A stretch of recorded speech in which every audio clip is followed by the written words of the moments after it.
Most people overpay for products like this. Here's why this one is different. I've been testing the HP ProBook 16 for a couple weeks now, and honestly, it's one of those laptops that doesn't scream premium but actually delivers where it counts.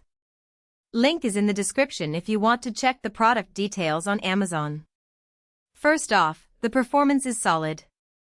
It's packing an AMD Ryzen 7 7735U processor, which is no slouch for everyday tasks or even some light creative work. I ran multiple tabs, a few Chrome extensions, and even a video editing app in the background. No lag, no slowdowns. The 32GB of RAM really helps here, too. If you're someone who multitasks a lot or runs memory-heavy applications, this thing won't hold you back. And the 1TB SSD means you've got plenty of space for files, photos, and even some games without worrying about storage running out. The screen is another standout. It's a 16-inch WUXGA display with a 1920 by 1200 resolution, so the colors are crisp, and the text is sharp. I watched a few movies on it, and the clarity was great, no eye strain even after hours of use. Plus, the aluminum build gives it a sturdy, professional feel. It's not the lightest laptop out there, but it's not bulky either. If you're carrying it around for work or school, it's manageable. Battery life is decent for a laptop with these specs. I got around 8 hours of mixed use, web browsing, document editing, and some light media consumption, before needing to plug it in. That's not going to win any awards against ultralight ultrabooks, but for a machine with a Ryzen 7 and 32GB of RAM, it's pretty good. You're not going to be tethered to an outlet all day, which is a relief. The keyboard is comfortable for typing, which is a big plus if you're writing reports or emails all day. The keys have a good amount of travel, so it doesn't feel mushy or too stiff. The touchpad is responsive too, though I still prefer using a mouse for precision tasks.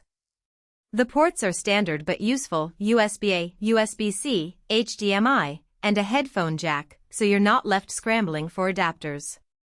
The webcam is 720p, which is fine for video calls, though if you're doing professional meetings, you might want an external one. Now, let's talk about the downsides.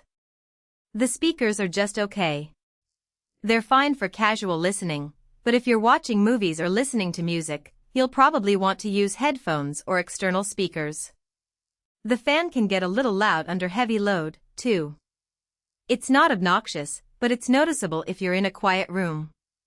And while the aluminum build is nice, it does make the laptop a bit heavier than some ultrabooks. If portability is your top priority, this might not be the best fit. Overall, the HP ProBook 16 is a great value for what you're getting. It's not flashy, but it delivers where it matters: performance, storage, and a solid display. If you need a reliable laptop for work, school, or even some light creative work, this is one to consider. The link is below if you want to take a closer look. For most buyers, the real question is not whether HP ProBook 16? WUXGA 1920 by 1200 laptop, AMD Ryzen 7735U 32GB RAM, 1TB SSD, Pike silver aluminum sounds impressive on paper. But whether strengths like processor manufacturer and processor type actually make daily use feel easier, more dependable, and more worthwhile after the first few days of excitement wear off. What stands out about HP ProBook 16? WUXGA 1920 by 1200 laptop, AMD Ryzen 7735U 32GB RAM, 1TB SSD, Pike silver aluminum is how it seems positioned for buyers who want something practical, easy to understand, and worthwhile beyond the first impression. It is also smart to think about long-term satisfaction. A product like HP ProBook 16? WUXGA 1920 by 1200 laptop, AMD Ryzen 7735U 32GB RAM, 1TB SSD, Pike silver aluminum usually feels like the better buy when it stays convenient, comfortable, and reliable in normal everyday use instead of only looking good in the listing.